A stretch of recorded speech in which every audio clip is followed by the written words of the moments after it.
નમસ્કાર વિદ્યાર્થી મિત્રો, ધ એક્સપર્ટ એકેડમીની યુટ્યુબ ચેનલ પર દરેક વિદ્યાર્થીનું હાર્દિક સ્વાગત છે. આજે તમારું વાણિજ્ય વ્યવસ્થા અને સંચાલન એટલે કે બીએ નું પેપર પૂરું થઈ ગયેલું છે અને મને એવી આશા છે કે તમારું પેપર એકદમ સરળ નીકળ્યું હશે અને ઈઝી પણ હતું. હવે આપણે રવિવાર અને સોમવાર એટલે કે 2 માર્ચ અને 3 માર્ચ બે દિવસ તમને રજા આપેલી છે અને 4 માર્ચ મંગળવારના રોજ નામાનું પેપર છે. તો આ બે દિવસ આપણે સંપૂર્ણ અને વ્યવસ્થિત તૈયારી કરી અને એકાઉન્ટની અંદર 100 માંથી 100 ગુણ મેળવીએ એવી રીતે મહેનત કરવાની છે. તો આપણે સૌથી પહેલા શરૂઆત કરીએ વિભાગ સી થી. તો વિભાગ સી ની અંદર તમારે કયા કયા ચેપ્ટર કરવાના રહેશે હું તમને કહી દઉં. વિભાગ સી ની અંદર ભાગ 1 નો chapter number 1, chapter number 4, chapter number 7 અને ભાગ 2 માંથી ચેપ્ટર નંબર 2 હે ને. ચલો ચેપ્ટર નંબર 1, 4, 7 અને ચેપ્ટર નંબર ભાગ 2 નો બીજો ડિબેન્ચરના હિસાબો. તો આની અંદરથી ચેપ્ટર 1 નું વિડિયો ઓલરેડી અપલોડ થઈ ગયેલું છે હે ને. એની લિંક ડિસ્ક્રિપ્શનમાં આપેલી છે. જે પણ વિદ્યાર્થીને જોવાનું બાકી હોય સૌપ્રથમ જોઈ લેજો. હવે આ વિડિયોની અંદર આપણે ચેપ્ટર નંબર 4, 7 અને ભાગ 2 નો ડિબેન્ચર ચેપ્ટરની અંદરથી વિભાગ સી માં કેવા દાખલા પૂછાઈ શકે છે એનું સોલ્યુશન કરવા જઈ રહ્યા છીએ. ઓકે, કોઈ પણ વિદ્યાર્થીને કંઈ પણ પ્રશ્ન હોય તો આપણો મોબાઈલ નંબર તમને ખબર જ હશે અથવા ન ખબર હોય તો હું સ્ક્રીન પર અહીંયા લખી દઉં છું 9737448382 પર તમે તમારો પ્રશ્નનો WhatsApp કરી અને પૂછી શકો છો, ડાઉટનું સોલ્યુશન મેળવી શકો છો. અને હજુ સુધી સબસ્ક્રાઇબ ન કરી દો ભાઈ, ચેનલને સબસ્ક્રાઇબ કરી દો ફટાફટ. ચલો હવે આપણે દાખલાની શરૂઆત કરીએ ચેપ્ટર નંબર 4 ની અંદર. એની અંદરથી મોસ્ટ આઈએમપી ઉદાહરણ નંબર 2 છે. ભાવેશ, વિપુલ અને હિરલ એક ભાગીદારી પેઢીના ભાગીદારો છે. તેઓ નફો કે નુકસાન 2:1 ના પ્રમાણમાં વેચે છે. બધા ભાગીદારોએ ભવિષ્યમાં નફા નુકસાનની વહેંચણીનું પ્રમાણ બદલીને 3:2:1 કરવાનું નક્કી કર્યું. આ માહિતી પરથી ત્યાગનું પ્રમાણ શોધો. દાખલાની અંદર આપણને કયું પ્રમાણ શોધવાનું કીધું છે? ત્યાગનું પ્રમાણ શોધવાનું કહેલું છે. તો સૌપ્રથમ આપણને જૂનું પ્રમાણ આપેલું છે. કયું પ્રમાણ આપેલું છે? જૂનું પ્રમાણ. તો દાખલાની અંદર જુઓ, જૂનું પ્રમાણ આપણને કયું આપેલું છે? 2:2:1. બીજું દાખલામાં નવું નફા નુકસાનનું પ્રમાણ કયું મળ્યું આપણને? જેને આપણે નવા નફા નુકસાનનું પ્રમાણ કહીશું 3:2:1. ચલો હવે આનો સરવાળો કરીએ. 2 ને 2 4, 4 ને 1 5. આનો સરવાળો કેટલો થાય છે? 5. અહીંયા 3 ને 2 5, 5 ને કેટલો થાય છે? 6 થાય છે. દાખલાની અંદરથી આ માહિતી પરથી શું શોધવાનું કીધું છે? ત્યાગનું પ્રમાણ. તો ભાગીદારનો ત્યાગનું સૂત્ર તમને ખબર હશે. ભાગીદારે કરેલ ત્યાગ ક્યારે હોય હે ને? ત્યાગ ક્યારે મળે? કેમ કે આપણો નવો ભાગ જૂના ભાગ કરતા ઓછો હોય. જૂનો ભાગ વધારે હતો અને નવો ભાગ ઓછો હોય તો ત્યાગ મળે. એનું સૂત્ર શું બને? જૂનો ભાગ માઇનસ નવો ભાગ. જૂનો ભાગ માઇનસ નવો ભાગ. ચલો સૌથી પહેલો કયો ભાગીદાર છે? ભાવેશ. તો ભાવેશે કરેલ ત્યાગ એટલે ભાવેશનો ત્યાગ લખીશું અહીંયા. આ એક આના જેવો દાખલો 101% તમારી પરીક્ષાની અંદર 4 માર્કે પૂછાવાનો જ છે.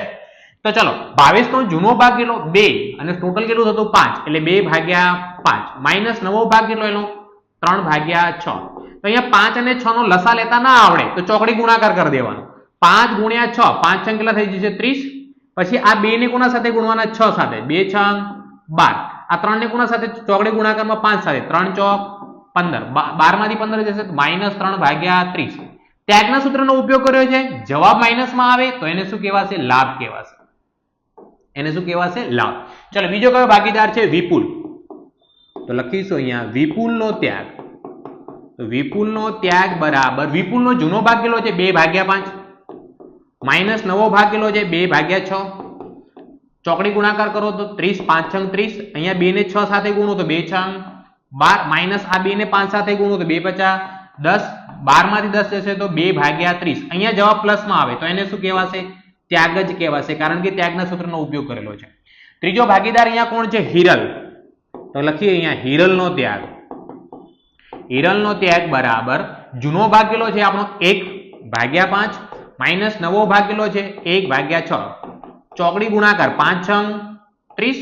1 ને હું કોના સાથે ગુણું? 6 સાથે. 1 ગુણ્યા 6 એટલે 6. આ 1 ને કોના સાથે ગુણું? 5 સાથે. 1 ગુણ્યા 5 કરો તો 5 બરાબર જવાબ કેટલો આવશે? 1/30. આને બી શું કહેવાશે? ત્યાગ. હંમેશા આવા દાખલાની અંદર એક વસ્તુ યાદ રાખવાની, જેટલો જવાબ માઇનસમાં હોય એટલો જ શું ની અંદર મળશે તમને પ્લસની અંદર. જુઓ 2 ને 1 3 પ્લસની અંદર ને 3 માઇનસની અંદર. પ્લસ અને માઇનસનો જવાબ કેવો મળશે? સરખો જ મળશે. એ તમારે ખાસ ધ્યાન રાખવાનું. અને હા 100% બોર્ડની પરીક્ષામાં 4 માર્ચે એક દાખલો તમને વિભાગ સી માં પૂછાશે 100%. ચેનલ સબસ્ક્રાઇબ કરી દો ફટાફટ. આપણે નેક્સ્ટ દાખલા તરફ જઈએ. ઉદાહરણ નંબર 5 હે ને, એ પણ વિભાગ સી ની અંદર જ પૂછાવાનો છે આપણે, તો એની ગણતરી કરી દઈએ. ધ્યેય સિદ્ધિ અને પ્રાપ્તિ એક ભાગીદારી પેઢીને 1:1:1 ના પ્રમાણમાં નફો નુકસાન વેચતા ભાગીદારો છે. તો આપણને શું આપેલું છે? જૂનું પ્રમાણ આપેલું છે. તો દાખલાની અંદર આપણને જૂનું પ્રમાણ કયું આપેલું છે? 1:1:1. બધા જ ભાગીદારોએ મળીને નવા નફા નુકસાનની વેચણીનું પ્રમાણ કયું કર્યું? 1:3:3. તો અહીંયા લખી દઈએ નવું પ્રમાણ 1:3:3. આ માહિતી પરથી લાભનું પ્રમાણ શોધો. હે ને, તો લાભનું પ્રમાણ આપણે લાભના સૂત્રના ઉપયોગથી શોધીશું. તો ભાગીદારે કરેલ લાભ બરાબર સૂત્ર શું બનશે? અહીંયા ભાગીદારે કરેલ લાભ બરાબર નવો ભાગ માઇનસ જૂનો ભાગ. ચાલો જૂના ભાગની વાત કરો તો 1 ને 1 2, 2 ને 1 સરવાળો કેટલો થાય? 3. 1 ને 3 4, 4 ને 3 7. ચલો તો સૌથી પહેલો કોણ ભાગીદાર છે? ધ્યેય. તો ધ્યેયનો લાભ, ચલો ધ્યેયનો નવો ભાગ કેટલો છે? 1/7 માઇનસ એનો જૂનો ભાગ કેટલો છે? 1/3. ચોકડી ગુણાકાર કરો, લસા કેટલો આવે? 21. આના સાથે 3 એક સાથે 7 ગુણો તો કેટલો જવાબ આવે? -7. તો જવાબ કેટલો આવશે? -4/21. કયા સૂત્રનો ઉપયોગ કર્યો છે આપણે? લાભના સૂત્રનો. લાભના સૂત્રનો ઉપયોગ કરીને જવાબ માઇનસમાં આવે તો એને શું કહેવાશે? ત્યાગ કહેવાશે. શું કહેવાશે એને? ત્યાગ. ચલો બીજો ભાગીદાર કોણ છે? સિદ્ધિ.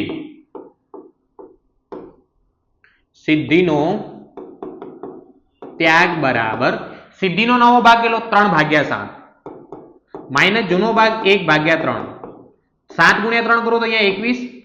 3 ને 3 સાથે ગુણો તો 9. 1 ને 7 સાથે ગુણો તો 7. તો જવાબ કેટલો આવે? 2/21. તો આને શું કહેવાશે? આપણો લાભ કહેવાશે. ચલો ત્રીજો ભાગીદાર કોણ છે? પ્રાપ્તિ. પ્રાપ્તિનો લાભ બરાબર, ચલો પ્રાપ્તિનો નવો ભાગ કયો મળ્યો આપણને? 3/7 માઇનસ જૂનો ભાગ કેટલો મળે છે? 1/3. લસા કેટલો આવશે? અહીંયા 21. અહીંયા હું 3 ને 3 સાથે ગુણો, જવાબ કેટલો આવશે? 9. 1 ને 7 સાથે ગુણો, જવાબ કેટલો આવશે? 7. તો જવાબ કેટલો આવશે? 2/21. તો આની અંદર બી શું કહેવાશે? લાભ. જેટલો જવાબ માઇનસમાં હોય એટલો જ આની અંદર આવશે પ્લસની અંદર. જેને બી સ્ક્રીનશોટ લેવો હોય ફટાફટ સ્ક્રીનશોટ લઈ લો અને ચેનલ સબસ્ક્રાઇબ કરી દો ફટાફટ. આપણે નેક્સ્ટ વિડીયોની અંદર વિભાગ ડી સાથે મળીશું. વિભાગ ડી ની અંદર પણ આપણે 12 માર્ક્સ પૂરા મેળવવાના છે. એનું સોલ્યુશન આપણે નેક્સ્ટ વિડીયોની અંદર મેળવીશું. ઓકે, ચલો આગળ. વિભાગ સી માટે પૂછાતો એક દાખલો. કોમલ, કૃપા અને કરિશ્મા 3 ભાગીદારો આપેલા છે. અહીંયા 3 ભાગીદારોનું આપણને પેઢીના ભાગીદારો છે તેઓ નફા નુકસાનનું પ્રમાણ 3:2:1 ના પ્રમાણ વેચે છે. તો એ કયું પ્રમાણ કહેવાય? એમનું જૂનું પ્રમાણ કહેવાય. જૂનું પ્રમાણ કયું છે? 3:2:1 ના પ્રમાણમાં. બધા જ ભાગીદારો ભવિષ્યમાં નફા નુકસાનની વેચણીનું પ્રમાણ કેટલું કર્યું? 5:3:2. તો આ કયું પ્રમાણ કહેવાશે? આપણું નવું પ્રમાણ 5:3:2. આ માહિતી પરથી ત્યાગના પ્રમાણની ગણતરી કરો. કયા પ્રમાણની ગણતરી કરવાની કીધી છે આપણને? ત્યાગના પ્રમાણની ગણતરી કરો. તો ભાગીદારે કરેલ ત્યાગ, ભાગીદારનો ત્યાગ બરાબર સૂત્ર શું છે? જૂનો ભાગ માઇનસ નવો ભાગ. ચાલો સૌથી પહેલો ભાગીદાર છે કોમલ. કોમલનો ત્યાગ, તો કોમલનો ત્યાગ બરાબર કોમલનો જૂનો ભાગ કેટલો? 3 ને 2 5, 5 ને 6 ટોટલ સરવાળો આમાં 5 ને 3 8, 8 ને 2 આની અંદર 10. તો અહીંયા કોમલનો જૂનો ભાગ કેટલો થયો? 3/6 કહેવાશે. માઇનસ નવો ભાગ કેટલો કહેવાશે? 5/10 કહેવાશે. અહીંયા આપણે લસા લેતા ના આવડતું હોય તમને તો 6 ગુણ્યા 10 કરી દો. આ બંનેનો ગુણાકાર 60. પછી શું કરો? 3 ને 10 સાથે ગુણો 30. ચોકડી ગુણાકારમાં 5 ને 6 સાથે ગુણો તો બી કેટલા થાય? 30. મળશે કઈ નિશાની? માઇનસ. એટલે જવાબ શું આવે? 0/60. એનો મતલબ કોમલને કોઈ પણ પ્રકારનો ત્યાગ બી નથી થતો અને લાભ બી નથી થતો. એને પહેલા જેટલો ભાગ મળતો હતો એટલો ને એટલો ભાગ અત્યારે બી મળે છે. 3/6 એટલે 1/3 કહેવાય. 5/10 એટલે બી 1/3 કહેવાય. જૂનો ભાગ બી 1/3 હતો, નવો ભાગ બી 1/3 છે. એટલે એની અંદર કોઈ લાભ કે ત્યાગ થતો નથી. ચલો બીજો કયો ભાગીદાર છે? કૃપા. કૃપાનો ત્યાગ. કૃપાનો ત્યાગ તો કૃપાને આપણને દાખલાની અંદર જૂનો ભાગ કયો આપેલો છે? 2/6 માઇનસ નવો ભાગ કેટલો છે 3/10. ચોકડી ગુણાકાર કરું 6 દાન કેટલા થશે 60. 2 ને 10 વડે ગુણું તો 20 માઇનસ 3 ને 6 વડે ગુણું તો 18. 20 માંથી 18 જશે તો 2/60. અહીંયા દાખલામાં કયા સૂત્રનો ઉપયોગ કરેલો છે આપણે ત્યાગના સૂત્રનો ઉપયોગ કરીને જવાબ પ્લસ આવ્યા તો શું કહેવાશે એને ત્યાગ જ કહેવામાં આવશે. ચલો ત્રીજો ભાગીદાર કોણ છે કરિશ્માનો ત્યાગ. તો કરિશ્માનો જૂનો ભાગ આપણને કેટલો આપેલો છે જોઈ લો 1/6 માઇનસ નવો ભાગ કેટલો છે 2/10. તો અહીંયા લસા કેટલો આવશે 6 ગુણ્યા લસા નથી લેતા આપણે ગુણાકાર કરી દઈએ ડાયરેક્ટ ચોકડી 60. 1 ને 10 વડે ગુણું તો 10. 6 ને 2 વડે ગુણું તો 6 દુ 12. જવાબ કેટલો આવે -2/60. કયા સૂત્રનો ઉપયોગ કર્યો તો ત્યાગના સૂત્રનો. જવાબ માઇનસમાં આવે તો શું કહેવાશે અહીંયા લાભ કહેવાય. શું કહેવાશે લાભ. જેટલો જવાબ પ્લસમાં હોય એટલો જવાબ કોની અંદર આવશે માઇનસમાં. સ્ક્રીનશોટ જેને લેવો હોય ફટાફટ લઈ લો. આપણે નેક્સ્ટ દાખલા તરફ પ્રયાણ કરી રહ્યા છીએ વિભાગ સી ની અંદર જ. ચલો ઓકે આપણે એક મોસ્ટ આઈએમપી દાખલો છે પણ આના પૂછાવાના ચાન્સ થોડા ઓછા છે પણ પૂછાઈ શકે છે. ચલો ઉદાહરણ નંબર 10. રામ રહીમ એક ભાગીદારી પેઢીના ભાગીદારો છે. તેમની વચ્ચે નફા નુકસાનનું પ્રમાણ કયું આપેલું છે 4:3 આપેલું છે. 31 માર્ચ 2017 ના રોજ પેઢીના ચોપડે નીચે પ્રમાણેની બાકીઓ છે. નફા નુકસાન ખાતાની ઉધાર બાકી કેટલી છે 14000.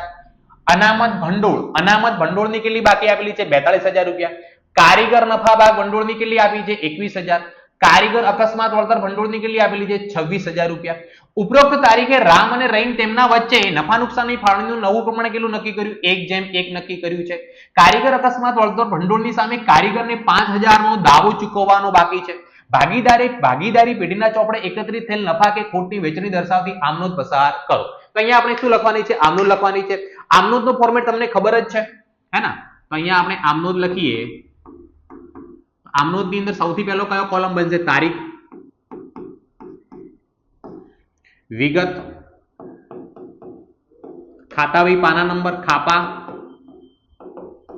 ઉધાર અને જમા. ચાલો સૌથી પહેલા આપણને નફા નુકસાન ખાતાની કઈ બાકી આપેલી છે ઉધાર બાકી આપેલી છે. જ્યારે દાખલાની અંદર નફા નુકસાન ખાતાની ઉધાર બાકી આપેલી હોય તો શું કરવાનું નફા નુકસાન ખાતાની ઉધાર બાકી હોય એવા સંજોગોની અંદર નફા નુકસાન ખાતું જમા કરવું પડે. તો નફા નુકસાન ખાતાની ઉધાર બાકી એટલે ખોટ થાય. તો નફા નુકસાન ખાતાની ઉધાર બાકી કોને મળે ભાગીદારોને જ. કોને રામ અને રહીમને. તો પહેલી એન્ટ્રી જુઓ રામના મૂડી ખાતે ઉધાર, રામના મૂડી ખાતે ઉધાર, રહીમના મૂડી ખાતે ઉધાર, તે નફા નુકસાન ખાતે.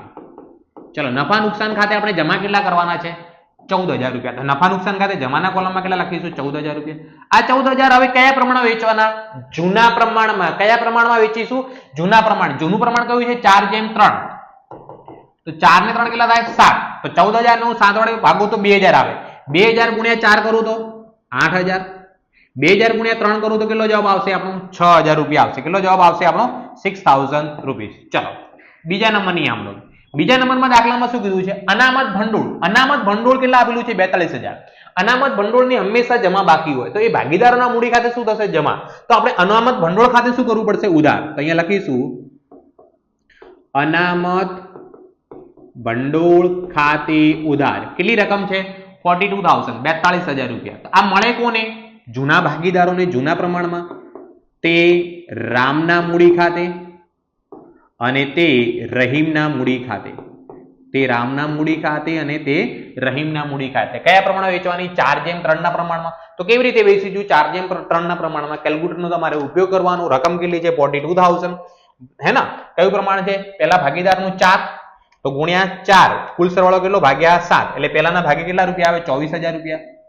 તો બીજાના ભાગે કેટલા આવશે અહીંયા જુઓ ટોટલ રકમ 42000 ઇન્ટુ બીજાનો ભાગ 3 ભાગ્યા કુલ સરવાળો 7 એટલે કેટલા આવે 18000 રૂપિયા 18000 રૂપીસ મળે. ચાલો ત્રીજા નંબરમાં શું આપેલું છે કારીગર નફા ભાગ ભંડોળ. કારીગર નફા ભાગ ભંડોળ એ પેઢીનું દેવું છે અનામત નથી.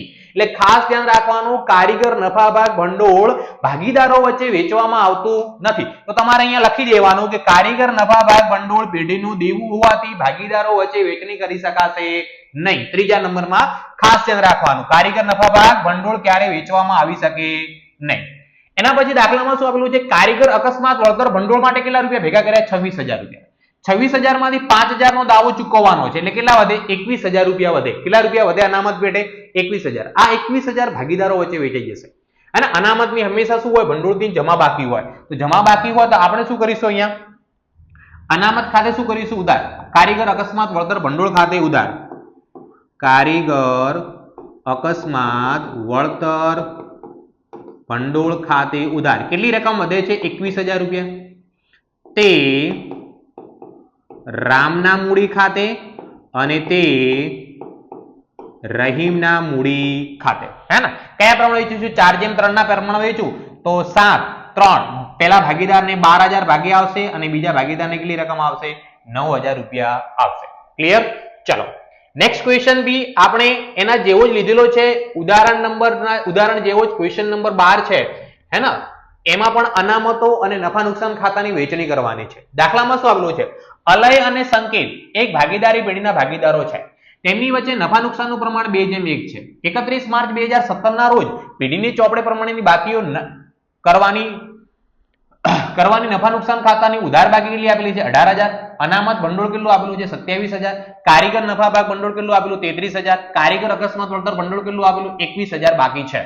ઉપરોક્ત તારીખે અલય અને સંકેત તેમના વચ્ચે નફા નુકસાનનું ફાળવણીનું પ્રમાણ બદલીને 1:1 કરી દે છે, પણ નવા પ્રમાણની કોઈ જરૂર છે નહીં આ દાખલામાં.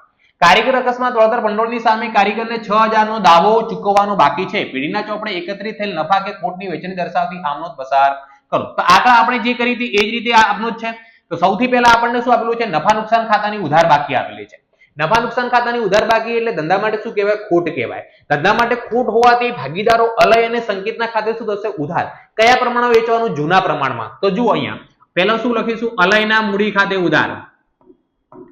અલયના મૂડી ખાતે ઉધાર. બીજું સંકેતના મૂડી ખાતે ઉધાર. સંકેતના મૂડી ખાતે ઉધાર. તે નફા નુકસાન ખાતે. તે નફા નુકસાન ખાતે. કેટલા રૂપિયા નફા નુકસાનની? 18,000 રૂપિયા આપેલી છે, તો 18,000 રૂપિયા જમા કરીશું. અને કયા પ્રમાણે વેચવાના છે? 2:1 ના પ્રમાણમાં. તો 2 ને 1 3 થશે, એટલે પહેલાના ભાગે કેટલા આવશે? 12,000 રૂપિયા અને બીજાના ભાગે કેટલા રૂપિયા આવશે? 6,000 રૂપિયા. ચલો બીજા નંબરની આમ નોંધમાં તો આપણને અનામત ભંડોળ કેટલી આપેલી છે? 27,000. અનામત ભંડોળની હંમેશા જમા બાકી હોય, તો ભાગીદારોના મૂડી ખાતે શું થશે? જમા થશે. તો આપણે અનામત ભંડોળ ખાતે શું કરીશું? ઉધાર. તો અહીંયા લખીશું અનામત ભંડોળ ખાતે ઉધાર. તે અલયના મૂડી ખાતે અને તે સંકેતના મૂડી ખાતે. ચલો રકમ કેટલી આપેલી છે આપણે? 27,000. તો 27,000 કયા પ્રમાણે વેચવાની છે? 2:1 ના પ્રમાણે વેચું એટલે પહેલાના ભાગે 18,000 અને બીજાના ભાગે કેટલા રૂપિયા આવશે? 9,000 રૂપિયા આવશે.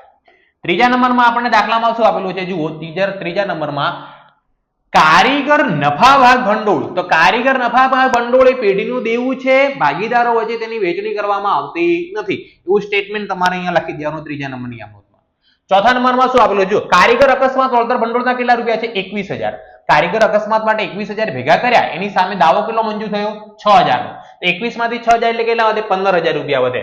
તો 15,000 વેચી દેવાના. તો અહીંયા લખીશું આપણે કારીગર અકસ્માત વળતર ભંડોળ ખાતે ઉધાર. કેટલા રૂપિયા? 21 માંથી 6,000 જાય એટલે કેટલા રૂપિયા? 15,000 રૂપિયા. તે અલયના મૂડી ખાતે અને તે સંકેતના મૂડી ખાતે. કયા પ્રમાણે વેચવાના છે આપણે? 2:1 ના પ્રમાણે વેચવું તો પહેલાના ભાગે કેટલા આવે? 10,000 રૂપિયા. બીજાના ભાગે કેટલા આવે? 5,000. રકમ કેવી રીતે આવે? જુઓ તમને સમજાવી દઉં. 15,000 રૂપિયા ગુણ્યા પહેલા ભાગીદારનો ભાગ કેટલો? 2 એટલે કુલ સરવાળો 3. બીજામાં 15,000 રૂપિયા ગુણ્યા બીજા ભાગીદારનો ભાગ 1 ને સરવાળો કેટલો? 3. એવી રીતે આપણને જવાબ મળી શકે છે. ઓકે, જેને બી સ્ક્રીનશોટ લેવાનો હોય ફટાફટ લઈ દો. ઓકે, તો હવે આ જે બધા દાખલા હતા એ કયા દાખલા ચેપ્ટરના હતા? ચોથા નંબરના ચેપ્ટરના ભાગીદારી પેઢીનું પુનર્ગઠન. હે ને? એ ચેપ્ટરના દાખલા તમને વિભાગ સી ની અંદર કમ્પલસરી એક પૂછાશે અને આપણે જે કરાયા એમાંથી 100% એક હશે, એ ગેરંટી સાથે કહી દઉં તમને. હવે આપણે વાત કરીશું ચેપ્ટર નંબર 7 ની. એટલે કે ભાગીદારીનું વિસર્જન, ભાગીદારી પેઢીનું વિસર્જન. હવે એ ચેપ્ટરમાંથી વિભાગ સી ની અંદર કેવી રીતે દાખલા પૂછાઈ શકે છે, મોસ્ટ આઈએમપી દાખલા છે. તમે આટલા કરીને જશો તમારે 100% એની અંદર એટેન્ડ કરી શકો છો. ચાલો ઓકે, ચલો હવે આપણે જો દાખલામાં શું આપેલું છે એ રકમ વાંચી લઈએ પહેલા. તો દાખલાની અંદર આપણને આપેલું છે એ અને બી ની પેઢીની કુલ મિલકતો 1.5 લાખની છે. એ અને બી ની કુલ મિલકતો કેટલી છે? 1,50,000 ની. તેમાં રોકડ 10,000 સમાયેલી છે. પેઢીની ચોખ્ખી મિલકતો 1 લાખની છે. મૂડી અને અનામતનું પ્રમાણ 4:1 છે. બી ની મૂડી કરતા એ ની મૂડી 20,000 વધુ છે. માલ મિલકત ખાતાની ખોટ કેટલી આપેલી છે? 20,000 રૂપિયા થયેલ છે. પેઢીનું વિસર્જન કર્યું. શરૂનું પાકું સરવૈયું બનાવી એ અને બી ની શરૂઆતની મૂડી શોધો. મોસ્ટ આઈએમપી ક્વેશ્ચન કહી શકું હું આને, હે ને? તો આપણે દાખલામાં શરૂઆતનું શું બનાવવાનું છે? પાકું સરવૈયું. પાકું સરવૈયું.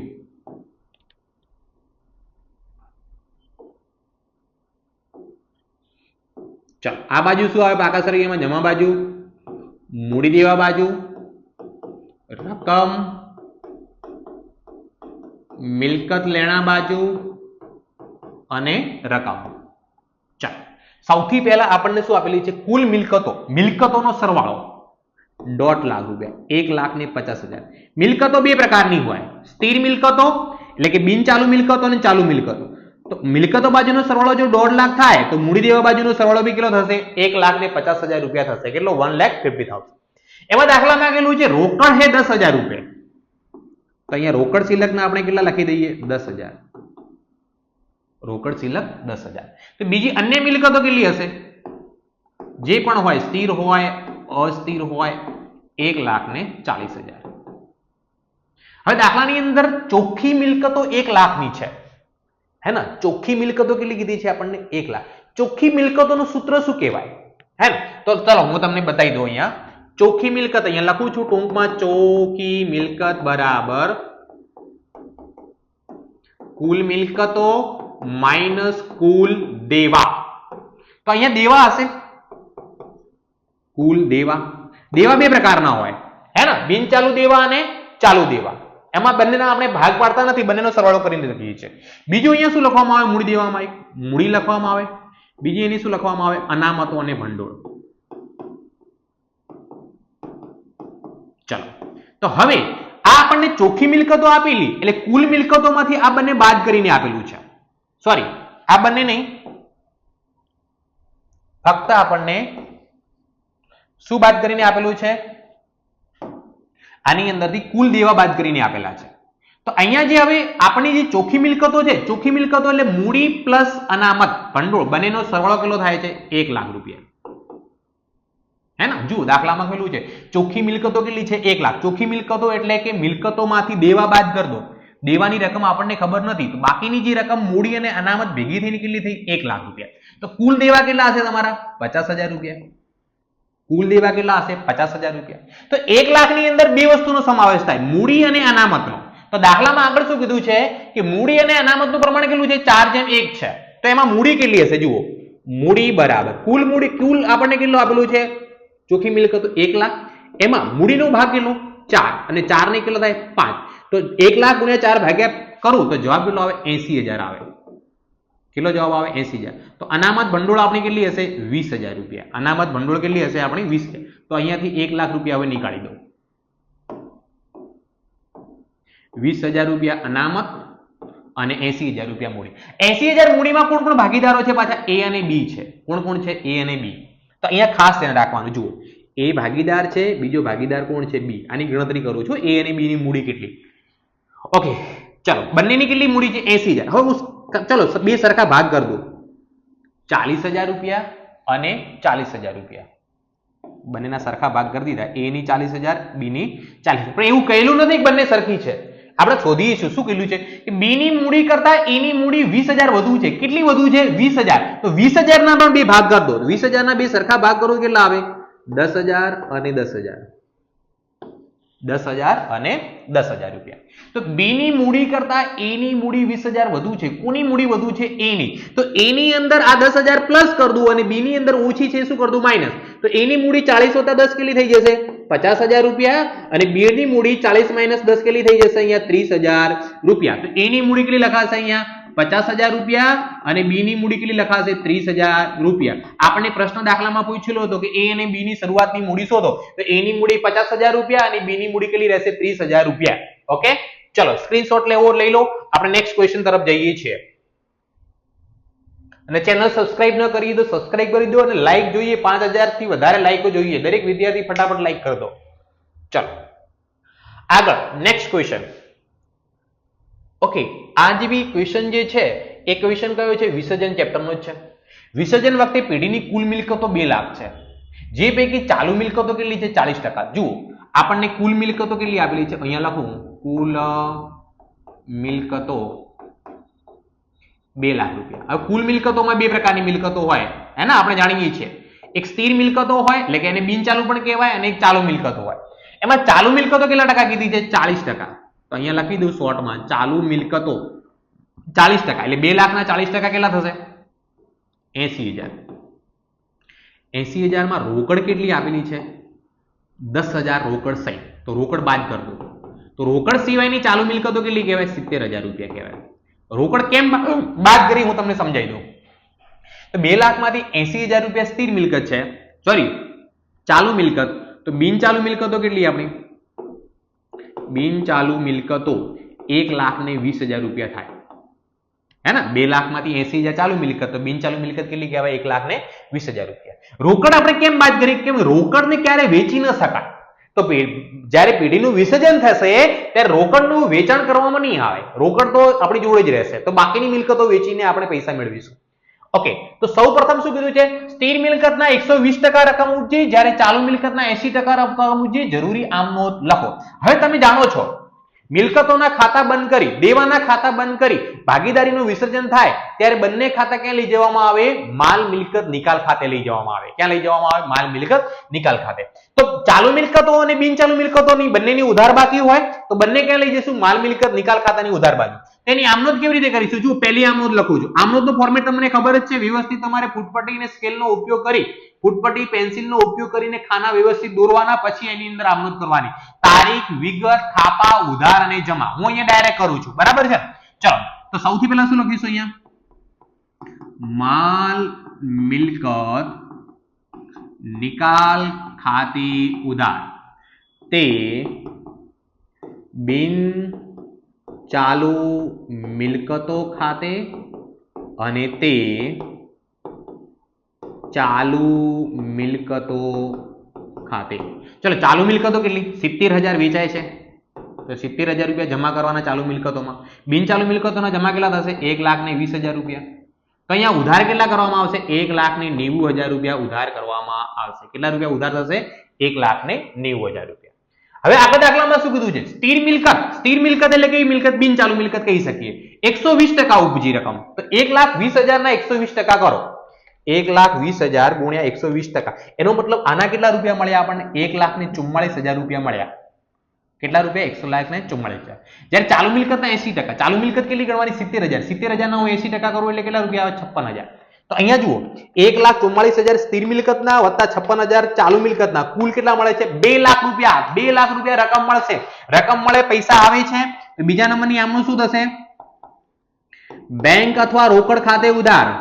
બેંક અથવા રોકડ ખાતે ઉધાર. કેટલી રકમ લખીશું આપણે? 2 લાખ રૂપિયા. તે માલ મિલકત નિકાલ ખાતે 2 લાખ રૂપિયા. ઓકે, આ બે આમનોંધ કરશો એટલે વિભાગ સી ની અંદર એક દાખલાના તમને પૂરેપૂરા માર્ક્સ મળી જશે, હે ને? ક્લિયર દરેકને? ચલો, સ્ક્રીનશોટ લેવો લઈ દો અને વિડીયો લાઈક કરવાનું ભૂલતા નહીં પાછા. નેક્સ્ટ ક્વેશ્ચન તરફ જઈએ. ઓકે, હવે જુઓ, આ જે ક્વેશ્ચન છે ને એ સ્વાધ્યાયનો ક્વેશ્ચન આપણે દાખલો લીધેલો છે. એ સ્વાધ્યાયના દાખલાની અંદરથી આપણે બધી આમનોંધ નહીં પૂછાય, એમાંથી 3 એક એવી આમનોંધ પૂછાશે. એ કેવા પ્રકારની હોઈ શકે છે આપણે જોઈ લઈએ. ચલો, પહેલા શું આપેલું છે? પેઢીના વિસર્જન સમયે પાઘડીની ચોપડે કિંમત 56,000 છે, તેની કોઈ રકમ ઉપજતી નથી. હે ને, પાઘડી એ અદૃશ્ય મિલકત કહેવાય. તો આની આમનોંધ શું થશે વિસર્જન વખતે? તો અહીંયા આમનોંધમાં મેં જુઓ થોડી થોડી જગ્યા અહીંયા રાખેલી છે, અહીંયા હું આમનોંધ કરીશ, પણ તમારે વ્યવસ્થિત કરવાની છે પરીક્ષાની અંદર. હે ને, ફૂટપટ્ટી પેન્સિલનો ઉપયોગ કરી વ્યવસ્થિત આમનોંધનો ફોર્મેટ બનાવી ઉપર હેડિંગ લખી અને વ્યવસ્થિત કરવાની રહેશે. એ તમને આમનોંધનો ફોર્મેટ તમને આવડતો જશે. ચલો, પેઢીના વિસર્જનમાં પાઘડીની ચોપડે કિંમત કેટલી છે? 56,000 રૂપિયા. તો આ ચોપડે કિંમત જે છે એ ચોપડે કિંમત બંધ કરીને ક્યાં લઈ જવામાં આવે? માલ મિલકત નિકાલ ખાતે ઉધાર તે પાઘડી ખાતે. કેટલા રૂપિયા? 56,000 રૂપિયા. હવે જો આ મિલકત છે, મિલકતના પૈસા ઉપજતા હોય તો રોકડ ખાતે ઉધાર અથવા બેંક ખાતે ઉધાર કરી માલ મિલકત નિકાલ ખાતે જમા કરીએ. પણ દાખલામાં કહેલું છે તેની કોઈ રકમ ઉપજતી નથી અને અદ્રશ્ય મિલકત છે. જો ન કહેલું હોય તો આપણે એની બીજી નોંધ કરવાની નહીં. ચલો, બીજા નંબરનો, વિસર્જન સમયે પાકા સરવૈયામાં જમીન મકાન 8 લાખની છે. રોકાણો કેટલાના દર્શાવેલા છે? 2 લાખના દર્શાવેલા છે. તેના અનુક્રમે 9 લાખ અને 1,50,000 ઉપજ્યા. તો પહેલા નંબરની આમનોંધ હું શું કરીશ? જુઓ, અહીંયા જમીન મકાન અને રોકાણો બંને મિલકતો છે. મિલકતોની ઉધાર બાકી હોય તો એ ક્યાં લઈ જવામાં આવશે? માલ મિલકત નિકાલ ખાતે ઉધાર તે જમીન મકાન ખાતે અને તે રોકાણો ખાતે. તે રોકાણો ખાતે. ચલો, જમીન મકાન ખાતે કેટલા જમા કરવાના આપણે? 8 લાખ રૂપિયા. રોકાણો ખાતે કેટલા જમા કરવાના? તો કે 2 લાખ રૂપિયા. ચલો, તો 8 ને 2 માલ મિલકત નિકાલ ખાતે ઉધાર કેટલા થશે? ટોટલ 10 લાખ રૂપિયા. આ પહેલી આમનોંધ થશે. બીજા નંબરની આમનોંધ શું થશે? અનુક્રમે કેટલા? 9 લાખ ને 1.5 લાખ, એટલે ટોટલ 10 લાખ ને 50,000 રૂપિયા મળ્યા. 10,50,000 રૂપિયા આવે છે એટલે શું લખીશું અહીંયા? બેંક ખાતે ઉધાર તે માલ મિલકત નિકાલ ખાતે. કેટલા રૂપિયા? 10,50,000 અને 10,50,000 રૂપિયા. ચાલો, એના પછી ઓકે, પેઢીની કુલ મિલકતો કેટલી છે? 2 લાખ. જે પૈકી ચાલુ મિલકતો કેટલી છે? 40%. તો હું 2 લાખના 40% કરું તો ચાલુ મિલકતો કેટલી કહેવાય? 80,000 કહેવાય. ચાલુ મિલકતો 80,000. હમણાં જ આપણે આવો દાખલો આગળ કર્યો. એની અંદર રોકડ કેટલી છે? 10,000. 10,000 માઇનસ કરી દો તો કેટલા રૂપિયા વધશે? 70,000 રૂપિયા કહેવાશે. ઓકે, ચાલુ મિલકતો 80,000 હતી તો સ્થિર મિલકતો કેટલી કહેવાશે? બાકીની સ્થિર મિલકતો હશે. તો 2 લાખમાંથી હું 80,000 બાદ કરું તો સ્થિર મિલકતો આપણે કેટલી કહેવાશે? 1,20,000 રૂપિયા. ચોપડે મૂલ્ય ઉપજ થઈ. ઓકે, તો અહીંયા સૌથી પહેલા શું કરીશું? આ મિલકતો છે એટલે ક્યાં લઈ જઈશું? પહેલી આમનોંધમાં માલ મિલકત નિકાલ ખાતે ઉધાર તે ચાલુ મિલકતો ખાતે અને તે સ્થિર મિલકતો ખાતે. ચલો, ચાલુ મિલકતો ખાતે કેટલા રૂપિયા લઈ જઈશું આપણે? 70,000 રૂપિયા. બિન ચાલુ મિલકતોના એટલે કે સ્થિર મિલકતોના કેટલા છે? 1,20,000. તો અહીંયા માલ મિલકત નિકાલ ખાતે ઉધાર કેટલા કરવામાં આવશે? 1,90,000 રૂપિયા. ક્લિયર? ચલો, હવે આના પૈસા કેવી રીતે? ચોપડે મૂલ્ય. ચોપડે મૂલ્ય કેટલી છે? 1,90,000. 1,90,000 રૂપિયા મળે એટલે બેંક ખાતે ઉધાર કેટલા કરવાના? 1,90,000 રૂપિયા. બેંક ખાતે ઉધાર 1,90,000 તે માલ મિલકત નિકાલ ખાતે. કેટલા રૂપિયા લખીશું? 1,90,000 રૂપિયા લખવામાં આવશે. હે ના? આવી રીતે તમને પૂછાઈ શકે છે વિભાગ સી ની અંદર આમનોંધ, વિસર્જનની આમનોંધ ને મોસ્ટ આઈએમપી આમનોંધ છે. એના પછી ચોથા નંબરનો સ્ક્રીન પર તમને દેખાતું હશે. શું લખેલું છે જુઓ. ચોથા નંબરમાં લખેલું છે કે ચોપડે પાઘડી દર્શાવેલ નથી છતાં વિસર્જન સમયે તેના વેચાણના 50,000 ઉપજ્યા. ચોપડે પાઘડી દર્શાવેલ નથી એનો મતલબ પાકા સરવૈયામાં પાઘડી લખેલી નથી. તો પાકા સરવૈયામાં જો પાઘડી લખેલી ન હોય તો ખાતું બંધ કરીને માલ મિલકત નિકાલ ખાતે નહીં લઈ જવાનું. એના આપણને કેટલા રૂપિયા ઉપજ્યા? 50,000 રૂપિયા. તો એની એક જ આમનોંધ થશે, જે પૈસા ઉપજે છે એની જ. રોકડ અથવા બેંક ખાતે ઉધાર. રોકડ અથવા બેંક ખાતે ઉધાર કેટલા રૂપિયા? 50,000 રૂપિયા તે માલ મિલકત નિકાલ ખાતે. કેટલા રૂપિયા લખીશું? 50,000. 50,000 રૂપિયા લખવામાં આવશે. જેને આ નોંધનો સ્ક્રીનશોટ લેવો હોય ફટાફટ સ્ક્રીનશોટ લઈ દો, હે ને. તમારે પરીક્ષાની અંદર વ્યવસ્થિત ફૂટપટ્ટી પેન્સિલનો આમ નોંધના ખાના બનાવી અને તમારે તૈયાર કરવાની રહેશે. ચલો નેક્સ્ટ આગળનો ક્વેશ્ચન. ઓકે, લેપટોપની કિંમત 35,000 રૂપિયા છે. એક ભાગીદાર તેને 25,000 માં લઈ જાય છે. તો લેપટોપ છે, લેપટોપ એ મિલકત કહેવાય. શું કહેવાશે? મિલકત. તો મિલકતનું ખાતું બંધ કરીને ક્યાં લઈ જવામાં આવશે? માલ મિલકત નિકાલ ખાતે લઈ જવામાં આવશે.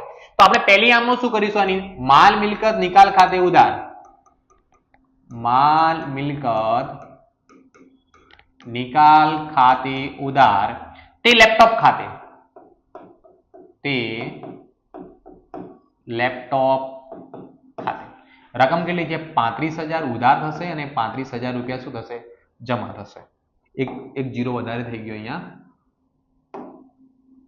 35,000 અને 35,000 જમા. હવે આને આપણે લેપટોપને વેચી શકાય, પણ વેચી નથી શકતા. એ શું કોણ લઈ જાય છે? ભાગીદાર તેને લઈ જાય છે. તો ભાગીદાર લઈ જાય, જો રોકડ આપણે રોકડમાં વેચતા હોત તો પૈસા આવે તો બેંક અથવા રોકડ ખાતે ઉધાર કરવામાં આવે, પરંતુ અહીંયા કોઈ ભાગીદાર લઈ જાય છે તો રોકડ અથવા બેંક ખાતે ઉધાર નહીં થાય, ભાગીદારના મૂડી ખાતે ઉધાર કરી દો. તો બીજા નંબરની આમનોંધમાં શું કરીશું? અહીંયા ભાગીદારના ચાલુ અથવા મૂડી ખાતે ઉધાર તે માલ મિલકત નિકાલ ખાતે કેટલામાં લઈ જાય છે? 25,000 અને 25,000 રૂપિયા. તો આપણે જેટલામાં લઈ જાય છે એટલાની જ નોંધ કરવામાં આવશે. 25,000 અને 25,000 ની નોંધ કરીશું આપણે. ચાલો નેક્સ્ટ ક્વેશ્ચન ની અંદર શું આપેલું છે? એક ભાગીદાર શ્રીમતીની પેઢીને આપેલ લોન 40,000 ચૂકવવાનું સ્વીકારે છે. એક ભાગીદાર શું કરે છે? પેઢીને આપેલ લોન 40,000 ચૂકવવાનું સ્વીકારે છે. કોણ સ્વીકારે છે? ભાગીદાર.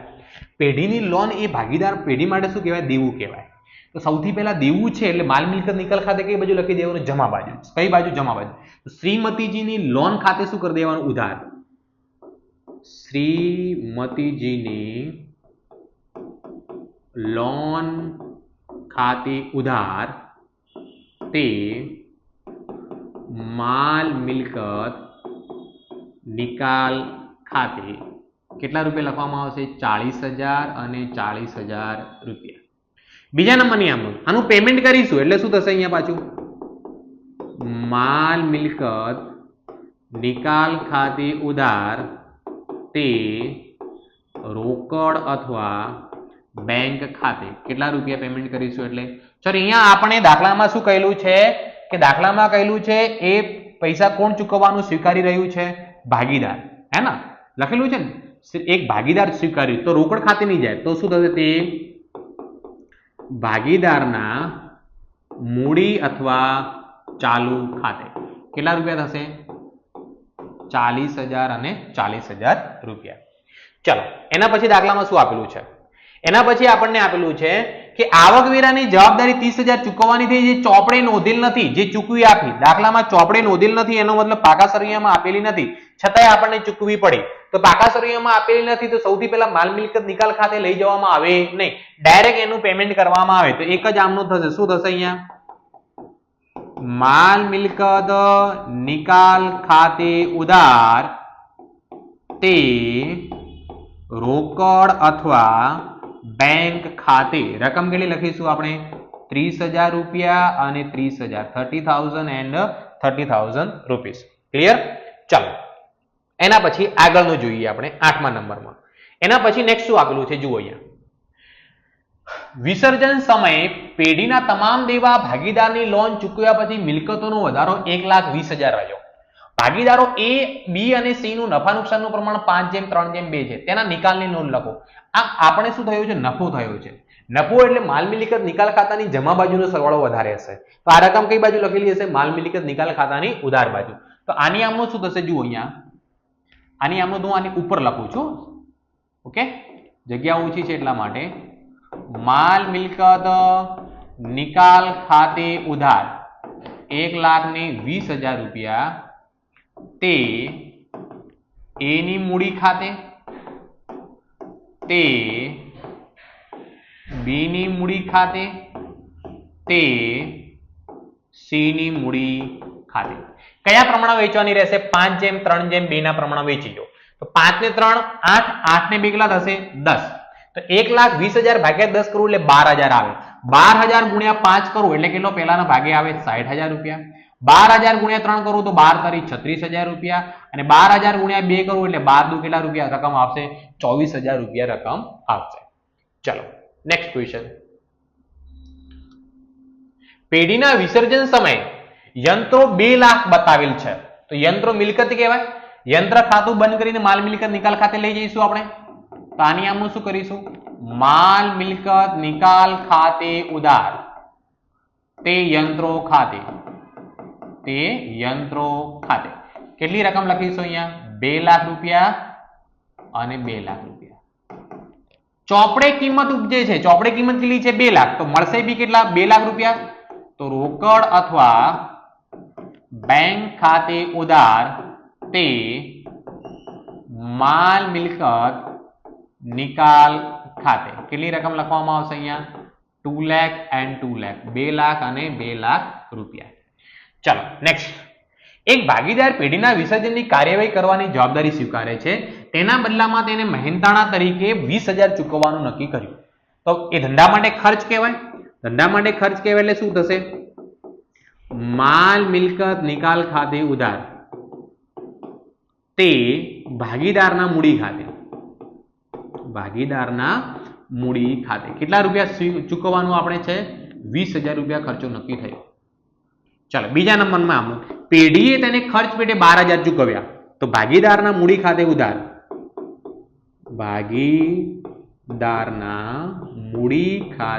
ઉધાર તે રોકડ અથવા બેંક ખાતે કેટલા રૂપિયા ચૂકવ્યા છે 12,000 અને 12,000 રૂપિયા.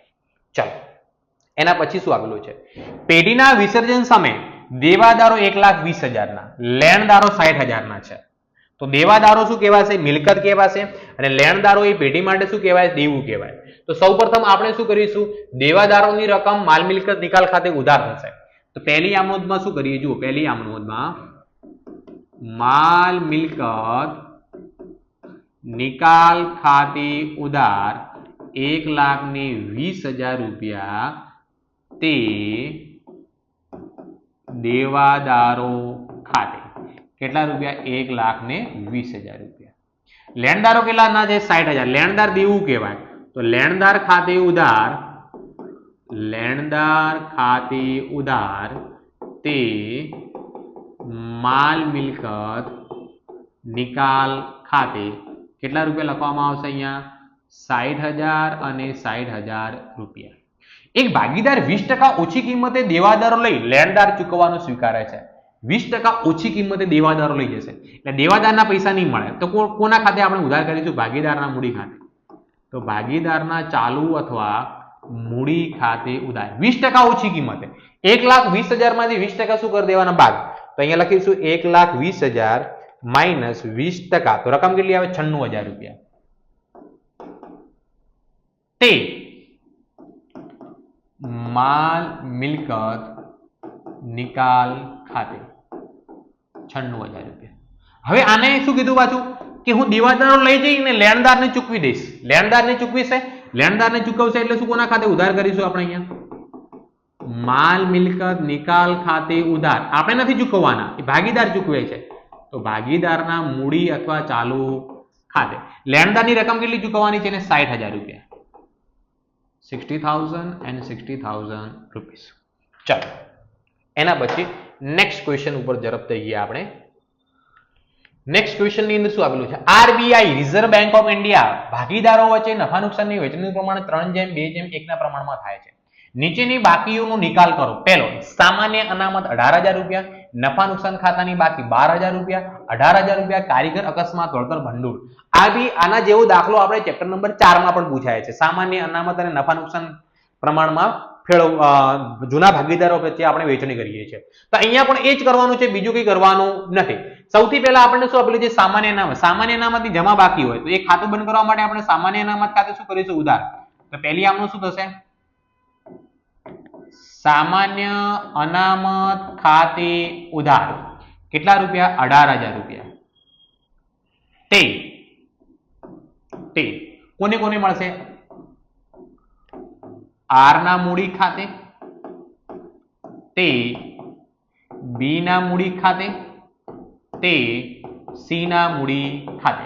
કયા પ્રમાણે વેચીશું? 3:2:1 ના પ્રમાણે. 3 ને 2 5, 5 ને કેટલા થાય? 6. હવે 18,000 ભાગ્યા 6 કરું, જવાબ કેટલો આવે? 3,000. 3,000 ગુણ્યા 3 કરું તો 9,000 રૂપિયા.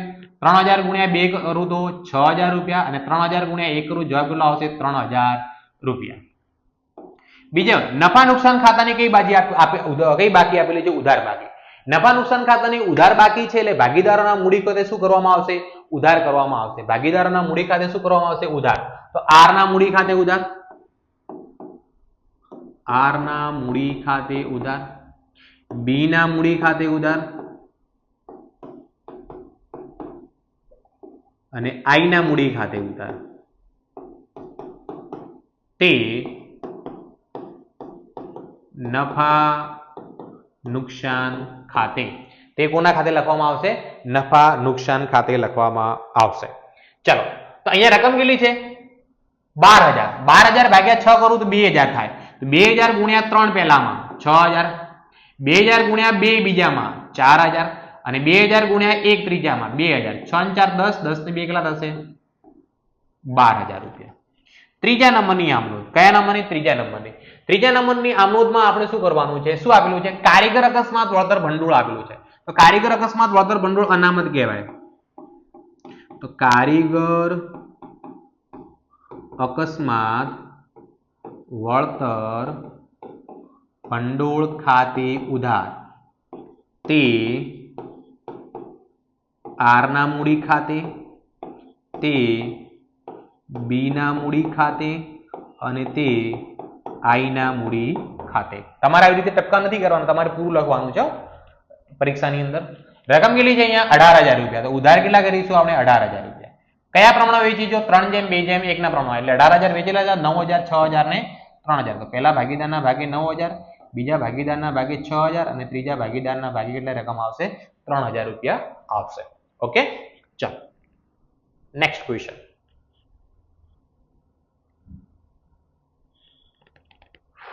યંત્રોની માલ મિલકત નિકાલ ખાતું તૈયાર કરવાનું હોય ત્યારે તેના સંજોગોમાં આમનો લખો. યંત્રોની ચોપડે કિંમત 50,000 છે. તો શું લખવામાં આવશે અહીંયા? માલ મિલકત નિકાલ ખાતે ઉધાર.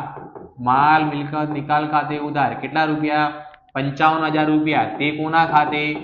યંત્રો ખાતે. કેટલા રૂપિયા જમા થશે? 55,000 રૂપિયા. ભાગીદાર દર્શન તેને 55,000 માં લઈ જાય છે. તો બીજા નંબરની આમનોંધ.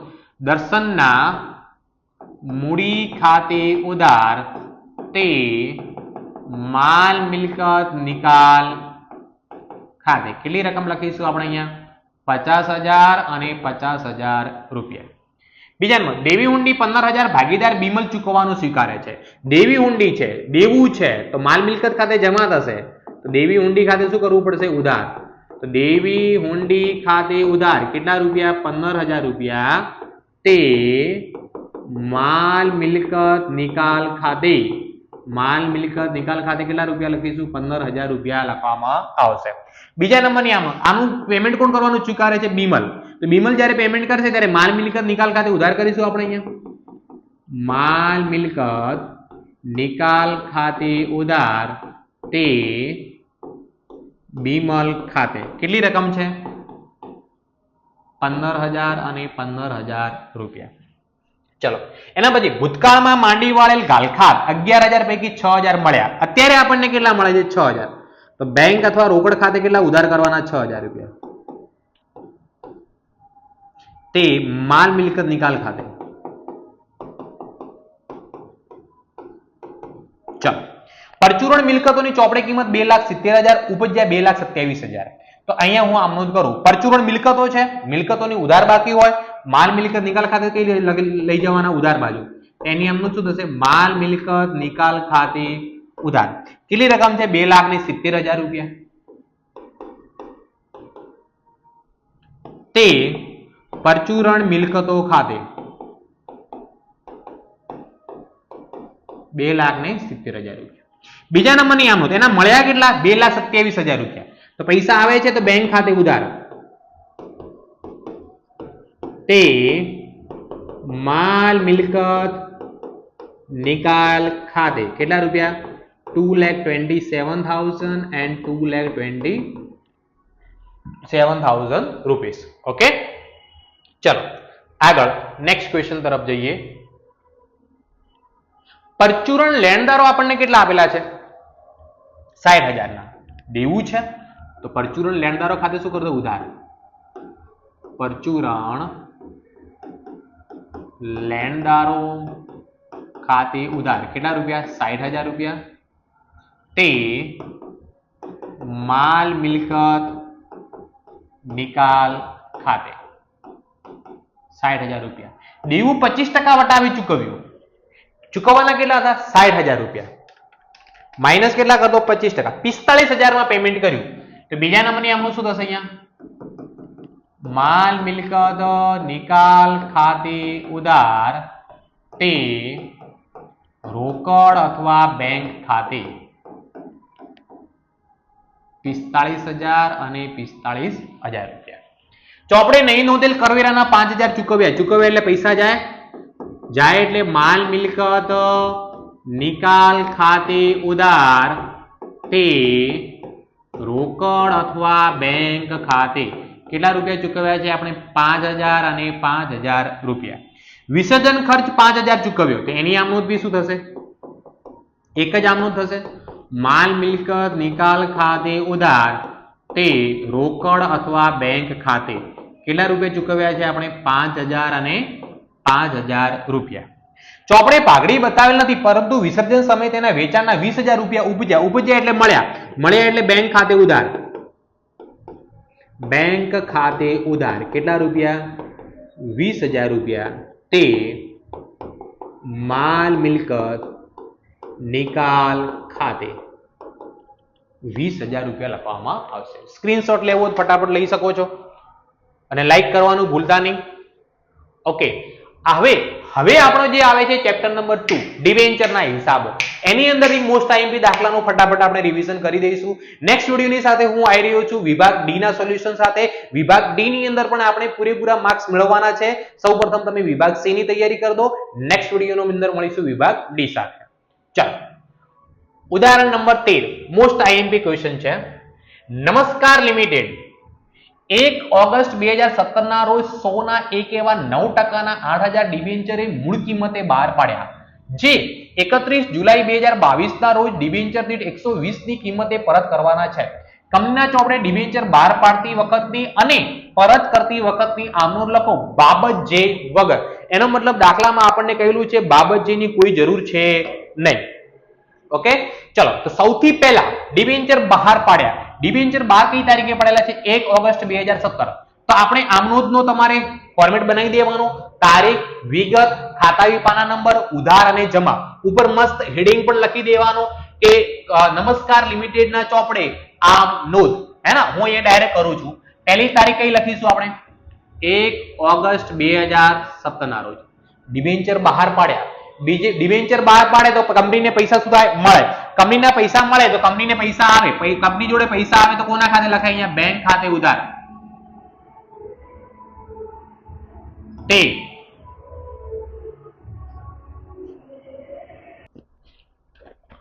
બેંક ખાતે ઉધાર. તે કોના ખાતે લખવાના? કેટલા ટકાના ડિબેન્ચર કીધા છે? 9%. તો તે લખીશું તે 9%ના ડિબેન્ચર અરજી અને મંજૂરી ખાતે. ડિબેન્ચર અરજી અને મંજૂરી ખાતે. ઓકે, કેટલા ડિબેન્ચર આપણે બહાર પાડ્યા? 8,000. કેવી રીતે? મૂળ કિંમતે. તો 8,000 ગુણ્યા કેટલા કરવાના? 100. તો 8,000 ગુણ્યા 100 કરીએ એટલે રકમ કેટલી આવશે તમારા કેલ્ક્યુલેટરની અંદર? તમારી 8 લાખ રૂપિયા. તો 8 લાખ રૂપિયા ઉધાર અને 8 લાખ રૂપિયા શું કરવામાં આવશે? જમા કરવામાં આવશે. એની એ તારીખ 1 ઓગસ્ટ 2017 ના રોજ જે જમા કર્યું અહીંયા શું કરી દેવાનું? ઉધાર. તો 9%ના ડિબેન્ચર અરજી અને મંજૂરી ખાતે ઉધાર. 9%ના ડિબેન્ચર અરજી અને મંજૂરી ખાતે શું થશે? ઉધાર. અહીંયા હવે જુઓ, આપણે ડિબેન્ચર 120 રૂપિયાની કિંમતે પરત કરવાના છે. તો પરત કેટલા રૂપિયાથી? 20 રૂપિયા વધારે આપવાના છે. એટલે ધંધા માટે, કંપની માટે શું થશે? નુકસાન થશે. તો એને શું કહેવાય? ડિબેન્ચર બહાર પાડતા થયેલ નુકસાન ખાતે ઉધાર. ડિબેન્ચર બહાર પાડતા